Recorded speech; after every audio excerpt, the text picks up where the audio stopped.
If you're looking to rebalance your bioelectric field, or you feel like you're out of sync with life and you want to get back into the rhythm of it, this video is going to be for you.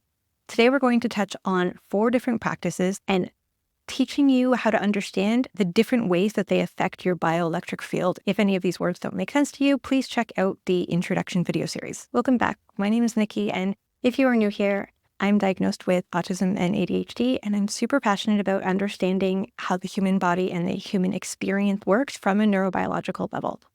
If you feel like your brain is going way too fast, or you are way too focused on one thing and you just can't move your attention and thoughts off of it, then the practice that's best for you right now might be meditation. The reason why is meditation reduces the amount of stimulation and information and energy that your brain needs to use. It's taking those brain areas that are going way too fast and it's helping to slow them down. It's also taking the brain areas that are maybe going so slow that you're not aware of them as part of who you are and helping to bring them online a little bit. So everything's more level. This increases coherence and makes it so that everybody can communicate better. If we liken this to an orchestra, what we're basically saying is everybody's playing really crappy right now, and I wish it wasn't that way, but it is. So what we need to do is stop trying to tell everybody to play Beethoven and give them something easier to work with, something slower, so that it's easier for them to stay in rhythm with each other. And then in doing that, we also choose a song where the tuba player isn't going so loud and so hard that it's distracting everybody. If you feel like you're struggling to hold 2 concepts of yourself in your head at the same time, or maybe you have a child and you notice that their movement's kind of jaggedy and rough, what you're looking to do is activities that are going to promote full body movement. When we do full body movements, Qigong or yoga or Tai Chi, we're activating different parts of our body and different parts of our brain as well that might not usually be active at the same time. And we're teaching them that they need to practice getting into coherence, getting their rhythm in time with each other so that things can flow more smoothly. If we liken this to an orchestra, what we're saying is you guys can play well on your own, but you're really struggling to play music together. So we're going to give you time to practice playing together.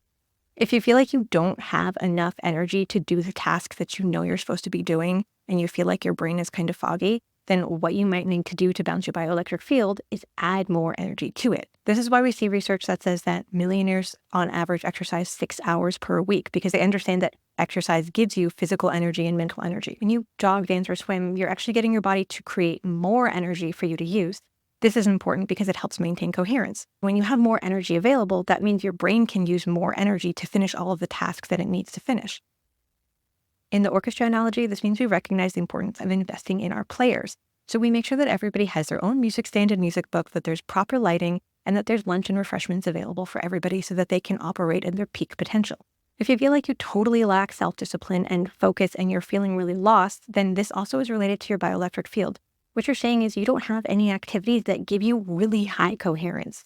And the best thing about this one is that you don't have to go out and make yourself exercise if you don't want to. Just find a hobby that you would really like to engage in and do that for the sake of engaging. It can't be video games though, and it can't be watching TV. It needs to be something that's using your mind or your hands and forcing you to build skills. Something that you started off sucking at, or if it's new, you're going to start sucking at it.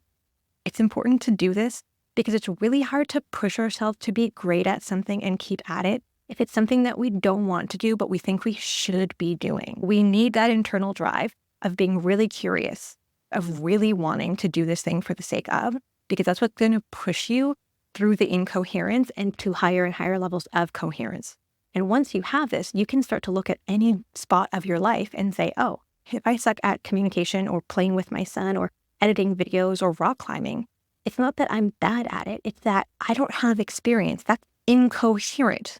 My information is like all scattered when I go to engage with it because I've spent 200 hours working on my chess skills. I know that the more time I spend on it, the more my brain will learn to get in sync and the better and better and better that I will get. This is literally what I'm doing right now. I'm making 30 videos. I'm autistic and it's really difficult for me to communicate clearly to people in a linear fashion. So I'm making myself do it again and again and again to build those skills. I'm doing it on a topic that I'm super passionate about because my passion for neurobiology and the human experience is what's carrying me through all of the difficult points. If we liken this back to the orchestra, it's like running your orchestra by volunteer or by conscription.